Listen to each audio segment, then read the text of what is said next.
મહાત્મા મંદિરમાં flex India expo જે ચાલુ છે 2 દિવસથી, એ ચાલો તમને હું વિઝિટ કરાવું.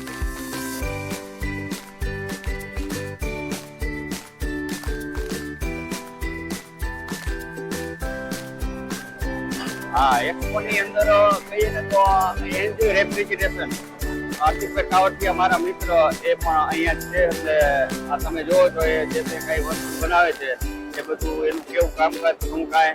આ એનજી રેફ્રિજરેશન આપણા સૌરાષ્ટ્રમાં કહીએ ને તો ખોડદરીની બાજુમાં રામપર ગામ, તે જગ્યાએ આ મોટું એવું કામકાજ છે.